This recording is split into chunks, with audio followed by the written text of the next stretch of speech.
വലിയ വിജയവുമായി രണ്ടാമതും അധികാരത്തിലേറിയ American president Donald ട്രംപിനെ അമേരിക്കക്കാർക്ക് മടുത്തിരിക്കുകയാണ്. വെറുതെ പറയുന്നതല്ല, കണക്കുകളാണ് ഇക്കാര്യങ്ങൾ തെളിയിക്കുന്നത്. ട്രംപിന്റെ ജയത്തിനായി ഒപ്പം നിന്ന വിഭാഗങ്ങൾക്ക് പോലും 100 ദിവസം കൊണ്ട് ട്രംപിനെ മതിയായി എന്നാണ് സർവേ ഫലങ്ങൾ വെളിപ്പെടുത്തുന്നത്. ജനങ്ങൾക്ക് ഭരണാധികാരിയോടുള്ള താല്പര്യം അഥവാ അവർക്കുള്ള അംഗീകാര റേറ്റിംഗ് എത്രത്തോളമാണെന്നറിയാൻ അമേരിക്ക ഉൾപ്പെടെയുള്ള പല രാജ്യങ്ങളിലും സർവേ നടക്കാറുണ്ട്. അങ്ങനെയൊരു സർവേ ആയിരുന്നു ട്രംപിന്റെ കാര്യത്തിലും അടുത്തിടെ നടന്നത്. 100 ദിവസം പിന്നിടുന്ന ട്രംപിന്റെ ഭരണത്തിൽ ജനങ്ങൾ എത്രമാത്രം തൃപ്തരാണെന്ന് അറിയുകയായിരുന്നു പുതിയ സർവേയുടെ ഉദ്ദേശ്യം. അതുപ്രകാരം വളരെ ചെറിയ അംഗീകാര റേറ്റിംഗ് മാത്രമാണ് ട്രംപിനുള്ളത്. കഴിഞ്ഞ 80 വർഷത്തിനിടെ ഒരു അമേരിക്കൻ പ്രസിഡന്റിന് ലഭിച്ച ഏറ്റവും കുറവ് അംഗീകാര റേറ്റിംഗ് ആണ് ട്രംപിൻ്റേതെന്നാണ് റിപ്പോർട്ടുകൾ. ഇറക്കുമതി ചുങ്കം ഉൾപ്പെടെയുള്ള നയങ്ങളാണ് റിപ്പബ്ലിക് നേതാവിന് തിരിച്ചടിയായത്. ABC News, Washington Post, Ipsos സർവേയാണ് അമേരിക്കക്കാർക്കിടയിൽ ട്രംപിനോടുള്ള താല്പര്യം കുറയുന്നുവെന്നത് വെളിപ്പെടുത്തുന്നത്. ട്രംപ് പ്രസിഡന്റ് പദവി കൈകാര്യം ചെയ്യുന്നതിൽ ഫെബ്രുവരിയിൽ 45% പേർ തൃപ്തരായിരുന്നുവെങ്കിൽ ഇപ്പോഴത് 6% കുറഞ്ഞ് 39% എത്തിയിരിക്കുകയാണ്. 2017 ട്രംപിന് ലഭിച്ച 42% അംഗീകാര റേറ്റിംഗ് ആയിരുന്നു 1945 ശേഷം ഒരു അമേരിക്കൻ പ്രസിഡന്റിന് ലഭിച്ചിട്ടുള്ള ഏറ്റവും കുറഞ്ഞ റേറ്റിംഗ്. തന്റെ ആ റെക്കോർഡ് തന്നെയാണ് രണ്ടാം തവണ അധികാരത്തിലേറിയ ട്രംപ് ഇപ്പോൾ തിരുത്തി കുറിച്ചിരിക്കുന്നത്. അമേരിക്കൻ സമ്പദ് വ്യവസ്ഥയെ വീണ്ടെടുക്കുമെന്ന് അവകാശപ്പെട്ടിരുന്നെങ്കിലും ട്രംപിന്റെ ഭരണത്തിൽ കാര്യങ്ങൾ മറിച്ചാണ്. രാജ്യം ഒരു സാമ്പത്തിക മാന്ദ്യത്തിലേക്ക് പോയിക്കൊണ്ടിരിക്കുകയാണെന്നാണ് നിലവിലെ അനുമാനങ്ങൾ.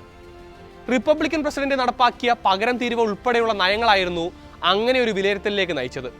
ഈ ഘടകങ്ങൾ തന്നെയാണ് ട്രംപിന്റെ റേറ്റിംഗ് ഇടിയുന്നതിലെ മുഖ്യ പങ്ക് വഹിച്ചതും. സർവേയിൽ പങ്കെടുത്തവരിൽ 73% പേരും അഭിപ്രായപ്പെടുന്നത് അമേരിക്കൻ സമ്പദ് വ്യവസ്ഥ മോശം അവസ്ഥയിലാണ് എന്നതാണ്. ട്രംപ് വന്നതിന് ശേഷമാണ് അവസ്ഥ കൂടുതൽ മോശമായതെന്നും പകുതിയിലധികം പേരും വിശ്വസിക്കുന്നു.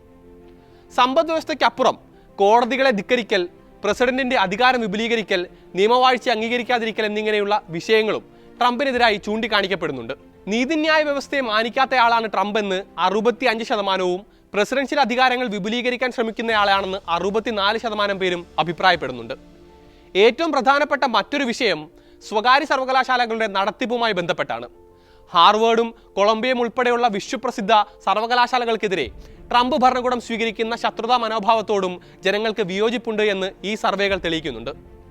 വിദ്യാഭ്യാസ സ്ഥാപനങ്ങളുമായി ബന്ധപ്പെട്ടുള്ള ട്രംപിന്റെ നിലപാടുകൾ ശരിയല്ല എന്നാണ് 70% പേരും പറയുന്നത്. സർവകലാശാലകൾ ഇടതു പ്രത്യയശാസ്ത്രത്തിന്റെ പിടിയിലാണെന്നും ഇസ്രായേലി വിരുദ്ധത പ്രചരിപ്പിക്കുന്ന കേന്ദ്രങ്ങളാണ് അവയെന്നുമായിരുന്നു ട്രംപിന്റെ പ്രധാന വാദം. അതിനേറ്റിരിക്കുന്ന കനത്ത പ്രഹരം കൂടിയാണ് സർവേ ഫലങ്ങൾ. ട്രംപിനെ അധികാരത്തിലെത്താൻ സഹായിച്ച ഹിസ്പാനിക് വിഭാഗങ്ങൾ പോലും നിരാശയിലാണ് എന്നാണ് റോയിട്ടേഴ്സ് ഇപ്സോസ് സർവേ വ്യക്തമാക്കുന്നത്. മധ്യ തെക്കൻ അമേരിക്കൻ വംശജരായ അമേരിക്കൻ പൗരന്മാരെയാണ് ഹിസ്പാനിക് കൊണ്ട് ഉദ്ദേശിക്കുന്നത്. സ്പാനിഷ് ഭാഷ പ്രചാരത്തിലുള്ള നാടുകളിൽ നിന്നുള്ളവരാണവർ. അവർക്കിടയിൽ ലഭിച്ച പിന്തുണയായിരുന്നു അധികാര കസേരയിലേക്ക് രണ്ടാമതും ട്രംപിനെ എത്തിച്ചത്. 46% ഹിസ്പാനിക്കുകളും 2024 പ്രസിഡന്റ് തെരഞ്ഞെടുപ്പിൽ വോട്ട് ചെയ്തത് ട്രംപിന് വേണ്ടിയായിരുന്നു. എന്നാൽ നിലവിൽ അവർക്കിടയിൽ ട്രംപിനോടുള്ള താല്പര്യം കുറഞ്ഞിരിക്കുകയാണ്. ഹിസ്പാനിക്കുകളിൽ 61% ട്രംപിനെ ഇപ്പോൾ പിന്തുണയ്ക്കുന്നില്ല എന്നാണ് റോയിട്ടേഴ്സ് ഇപ്സോസ് സർവേ തെളിയിക്കുന്നത്. അതേസമയം ട്രംപിന് ഒരു കാര്യത്തിൽ മേൽക്കൈ ലഭിക്കുന്നുണ്ട് എന്നതും സർവേ ഫലങ്ങൾ സൂചിപ്പിക്കുന്നുണ്ട്. അത് ഡെമോക്രാറ്റുകൾക്ക് മേൽ അമേരിക്കക്കാർക്ക് നഷ്ടപ്പെട്ടിരിക്കുന്ന വിശ്വാസമാണ്. റിപ്പബ്ലിക്കൻ പാർട്ടിക്ക് പകരം ഡെമോക്രാറ്റുകൾ അധികാരത്തിൽ വന്നാലും രാജ്യത്തിന്റെ മോശം അവസ്ഥ മാറാൻ പോകുന്നില്ല എന്നാണ് ജനങ്ങൾക്കിടയിലെ പരക്കെയുള്ള വിശ്വാസം. രാജ്യത്തെ വിഷയങ്ങൾ കൈകാര്യം ചെയ്യുന്നതിൽ ഡെമോക്രാറ്റുകളുമായി താരതമ്യം ചെയ്യുമ്പോൾ ട്രംപിന് ചെറിയ മുൻതൂക്കമുണ്ടെന്നും സർവേ വ്യക്തമാക്കുന്നുണ്ട്. അതായത് പ്രതിപക്ഷത്തോടുള്ള അവിശ്വാസം ഭരണപക്ഷത്തുള്ള ട്രംപിന് ഗുണകരമാകുന്നു എന്നർത്ഥം.